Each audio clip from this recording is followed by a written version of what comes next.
If you needed one more reason to turn off Cisco Smart Install, this is it.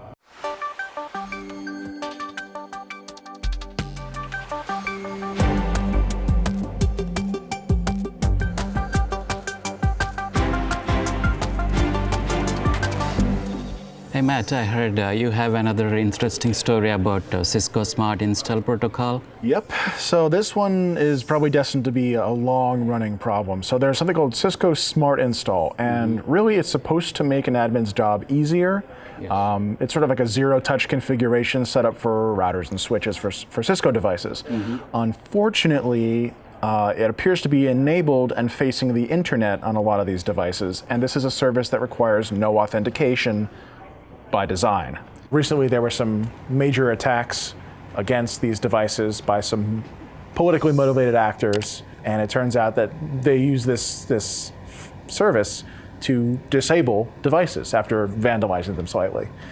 Long and short of it is, this is something that should really be disabled. I don't think Cisco plans to patch this, as they've stated that this is a feature, not a bug. Not a bug, okay. But it really shouldn't be internet facing. I've heard that if you issue the command no VStack in your Cisco console, this will turn off that feature.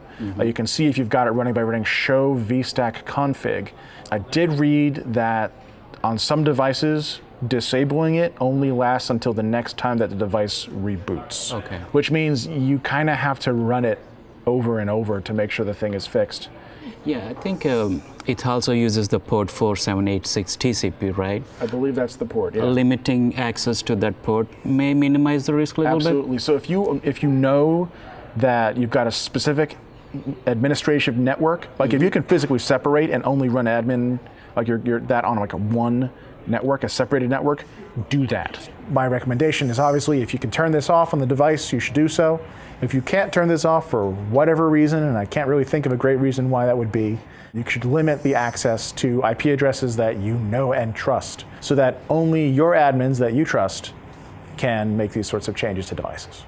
Cisco's Thales intelligence guys, their recommendation is turn it off. At a minimum, port 4786 should only be exposed to the management network. It should never be exposed to the internet. This bug didn't just come out. I think it's been out for about a month. Yeah, if you need another more urgent reason to convince people to disable this on internet-facing networks, or even non-administrative networks, like honestly, if you've got this running, admins should be the only ones using it, and if you can do that isolation within your own network, that's another step towards defense in depth, and I think it's worth considering. Yeah, it really needs to be, at a minimum, firewalled off and better disabled. I mean, it should be only available to the sysadmin group, and that should not be open to the entire group. And moreover, there should be restrictions to how to access it. There are researchers, I think it was either the Talos or the Kaspersky researchers worked on Shodan, which is what you do when you have an internet-facing bug. And they found around 168,000 vulnerable Cisco devices.